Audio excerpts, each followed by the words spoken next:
I told you, this thing is bigger than Nino Brown, and I got a list of proof. Order. If I'm going down, Order I'm taking a whole lot of people with me. Order in the court. Nino Brown Boxing, I'm back in the building. Shout out to the LDBC. Don't forget to hit that like button and subscribe. So, I guess, man, the rumors are floating around. Gervonta Tank Davis is gearing up for a fight potentially against Yuriorkis Gamboa. And my thoughts about that, man, I honestly feel like this is a good fight for Tank. I'm big on when a guy moves up to a weight class, even though if he was having difficulties making weight at the lower weight class, I'm all for a guy having like that good barometer test. You know, that fights that gets him acclimated to the weight class and see how, you know, the difference between the power of the guys at 130 versus the guys at 135.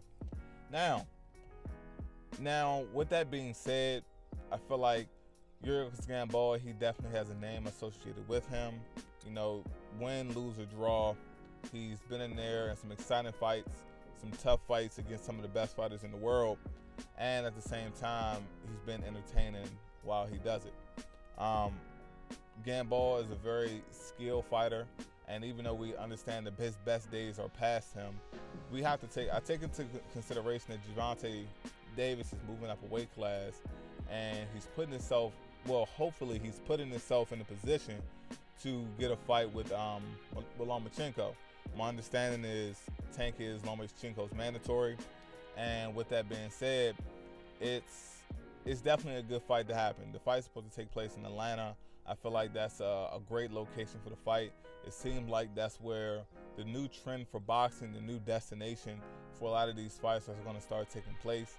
Not necessarily Vegas, but I just have a feeling like within the next few years, Atlanta is going to definitely be one of the hotbeds for boxing events, and it's definitely something to look forward to. I feel like, hey man, bring as much shit to the East Coast as possible, make it easier for me.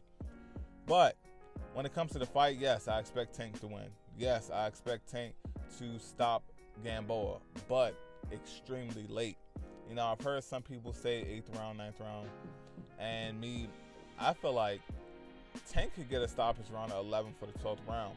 The Yuriorkis Gamboa that I've seen lately, it seemed like he's definitely becoming a lot more acclimated to being in fights consistently. Gamboa did have a long period when he was on a layoff, and I feel like he's definitely shaking off that rust.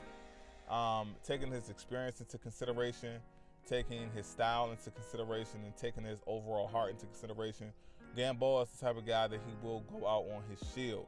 He'll either go out on his shield in a tough, competitive fight against a world-class opponent, or shock the world and go out on his shield against an opponent that we expected for him to dominate.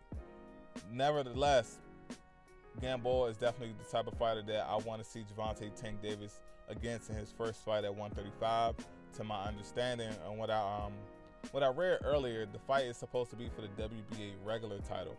Now, if they're going to keep this trend consistent, and what has been going on before, it seems like they're recognizing the WBA regular belt as a title. So when a person says they're a 3-division champion, if the WBA regular belt fell in that somewhere, they're considering that.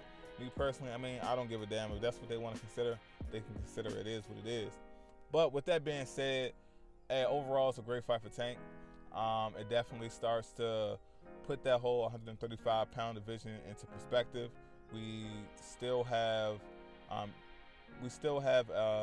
Lomachenko. We still have Teofimo Lopez. We still have that Richard Comey fight with Lopez coming up. And all we can do now is just wait and see how things pretty much end up being, because ultimately, of course, I want Tank Lomachenko, but I want Comey to beat Teofimo Lopez. I feel like he will, and I'm very confident in that fight.